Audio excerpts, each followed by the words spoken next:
Welcome to NFTstudio24.com. So you want to get on a whitelist. Let me show you how. Whitelists are some of the most coveted spots when it comes to NFT projects. Getting a whitelist spot means you are the first in line to get the NFT and you won't have to worry about gas wars.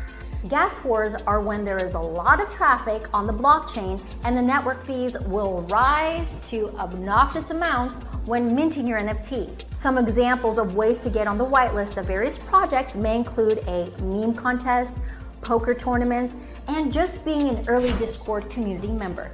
Most NFT projects will have a whitelist because it takes the stress out of trying to buy the NFT. And if you look into the Discord FAQ or info about the project, they will tell you ways of being given a whitelist spot. And another little known way of getting a whitelist spot for a project is being an influencer. Every NFT project is looking to get more views and traffic. So if you have a decent amount of followers and are willing to post about the project in exchange for a video or photo on your socials, you will more than likely receive a whitelist spot.